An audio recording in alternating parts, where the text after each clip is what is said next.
रास्ते में घने जंगलों से होते हुए उन्होंने न केवल मनुष्यों का उद्धार किया, परंतु हाथी, सिंह, भालू, मोर, हिरन आदि पशुओं को भी हरिनाम मंत्र प्रदान करके तार दिया।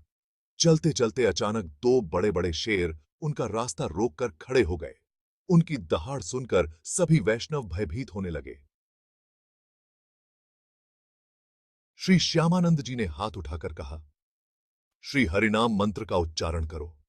हरिनाम गाने लगे। श्रवण करते ही वे शेर शांत हो गए। श्यामानंद प्रभु के पास आकर दोनों ने झुककर प्रणाम किया और वहां से निकल गए। वृंदावन में श्यामानंद प्रभु को इतने वर्षों बाद पुनः देखकर श्रीपाद जीव गोस्वामी और अन्य वैष्णवों को बहुत आनंद हुआ। वृंदावन में श्यामानंद प्रभु अपने आराध्य राधा श्याम सुंदर की सेवा में लग गए। एक दिन श्यामानंद प्रभु ध्यान में श्री प्रियालाल जी की लीलाओं का रसास्वादन कर रहे थे। श्री श्याम सुंदर प्रभु ने ध्यान में कहा, हे श्यामानंद, आजकल उत्कल देश के लोग पाप कर्म में रत होने लगे हैं। वे तामसी सिद्धियों और तंत्र मंत्र प्रयोग को ही भक्ति समझते हैं। वहां जाकर श्री रसिक मुरारी जी को अपना शिष्य बनाओ और साथ मिलकर वहां के जीवों का उद्धार करो।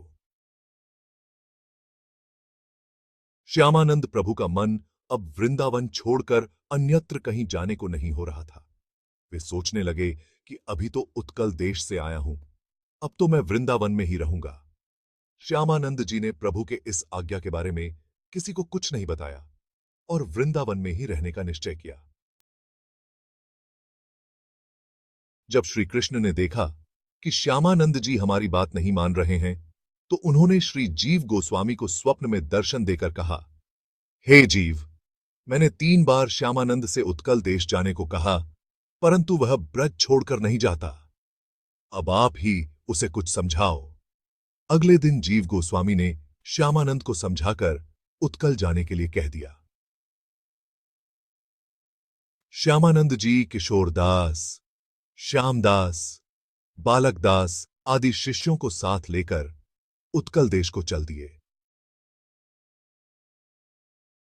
सभी वैष्णव जब आगरा पहुंचे, तब वहां के यवन अधिकारी के कुछ सिपाहियों ने सब वैष्णवों सहित श्यामानंद जी को पकड़ लिया और कारागृह में डाल दिया। उन्हें शंका थी कि यह सब डाकू है, क्योंकि इनके पास अपना कोई पहचान पत्र अथवा चिन्ह नहीं है। रात में भगवान श्री कृष्ण ने नरसिंह रूप धारण किया और यवन अधिकारी को स्वप्न में प्रकट होकर कहा कि सभी वैष्णवों को कैद से मुक्त करे, अन्यथा परिणाम अच्छा नहीं होगा। अगले दिन वह यवन अधिकारी भागकर श्यामानंद जी के पास आया और चरणों में गिरकर क्षमा याचना करने लगा। श्यामानंद ने उसे क्षमा किया और से हरिनाम महामंत्र का प्रसाद प्रदान कर उसे वैष्णव बना दिया। उसको साधु सेवा करते रहना का उपदेश देकर श्यामानंद जी आगे की यात्रा करने लगे। प्रयाग और वाराणसी होते हुए सभी वैष्णव गौड़ मंडल पहुंचे और बागड़ी नामक स्थान पर श्री श्याम रे का दर्शन किया। वहां से सभी वैष्णव भाट भूमि आए, जहां के राजा ने बाद में श्यामानंद प्रभु से दीक्षा भी ग्रहण की। बहुत साल पहले उस क्षेत्र के किसी पूर्व राजा ने एक बार एक वैष्णव संत का अपमान कर दिया था। संत ने श्राप दे दिया और उस श्राप के प्रभाव से भाट भूमि में एक हिंसक शेर का आतंक फैला हुआ था। उस शेर के आतंक से सभी भयभीत थे। श्यामानंद प्रभु के चरण जिस दिन भाट भूमि पर पड़े थे, उस दिन वह शेर वहां नहीं दिखाई दिया।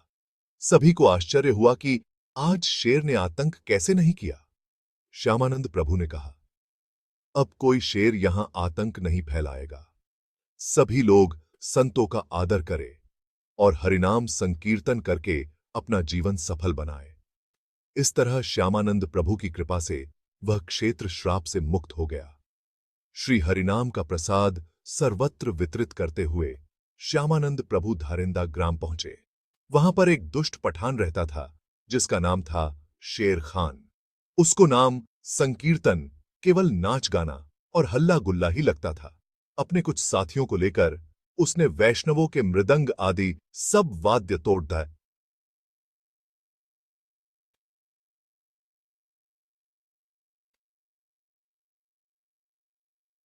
वैष्णवों को कष्ट होता देखकर श्यामानंद प्रभु ने जोश में भरकर हुंकार किया और देखते देखते वहां पर भीषण अग्नि प्रकट हो गई। उस अग्नि से यवनों के दाढ़ी और मूंछ जलने लगे, मुख से रक्त वमन होने लगा और अधमरी अवस्था में वे सब वहां से जान बचाकर भागे।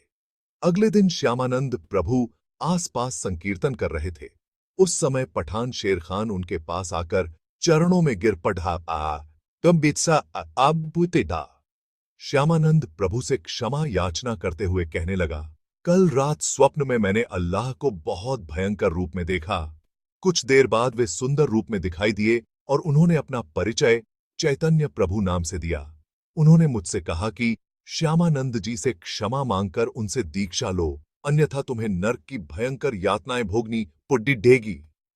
पठान श्यामानंद प्रभु से कहने लगा, हे प्रभु, मेरे अपराध को क्षमा करें। आप मुझ पर कृपा करके अपना बना लीजिए।